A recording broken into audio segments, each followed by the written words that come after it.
everything else, it's almost like it's a mirror. An algebra equation. I don't look at music like math, but in a sense, if you look at an algebra equation, you got like one variable that you know, and then the rest is, you don't know what it is. But because you know that one thing, everything else is actually implied. So Right. that's kind of, if I have a riff, we know, okay, with this riff, it's gonna have this kind of a bass line, it's gonna have this kind of a groove, you're gonna have this kind of a melody over it, and everything plays off of each other. And Yeah. it's not an analytical thing. Like I don't know, okay, he's playing E flat to F to G, okay, so he's gonna no. Yeah. That's not how it works. It's more of a feeling thing that you kind of sense. But It's yeah, creative vision, it's creative vision. I think that's how we formed our band to begin with. That's how we met. We both had a vision going into it, and then we were fortunate enough to meet each other, and it all springs from there. When you say about the listening part, like, like now there's a lot of people guesting on other people's stuff, and they get the session fee and all that stuff. And man, there's nothing worse when you're listening to a great tune and the guy just punches in his part and he didn't listen to the song. Yeah. You know what I mean? He's Yes. not listening like Sometimes you can trying to, really hear ego on top of yeah, music. you're like, whoa, why'd you do that? You know what I mean?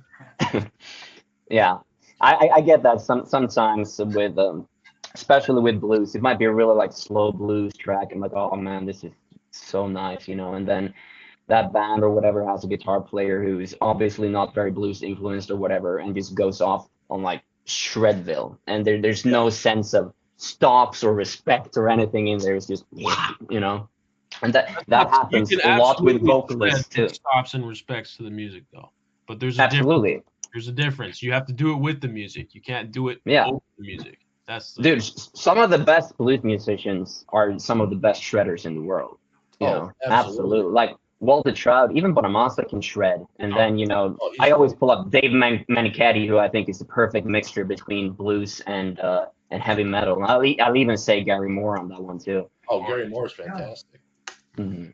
but Yeah, you got to have the sensibility, And I was listening to now. Sometimes it works. Like I was listening to a couple of songs last week. I can't remember the band, but what you had the fabric of the song, and then the guitar came across and played across the grain, but it made perfect sense Mhm. Mhm. Mhm. in that Yeah. instance because that's totally cool that he played across. Everyone it was in a different time signature and the whole nine, and it was like okay, cool.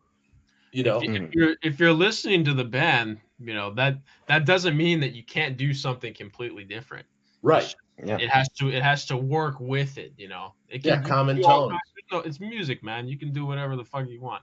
Right. But it's Yeah, well, a lot of people don't know that they're so structured, hmm that hmm they're uptight about it. It's like don't be too married to your song ever when you're writing it because you may keep 3 seconds of that song that turns into your best well-known song for the next 10 years. You never know. hmm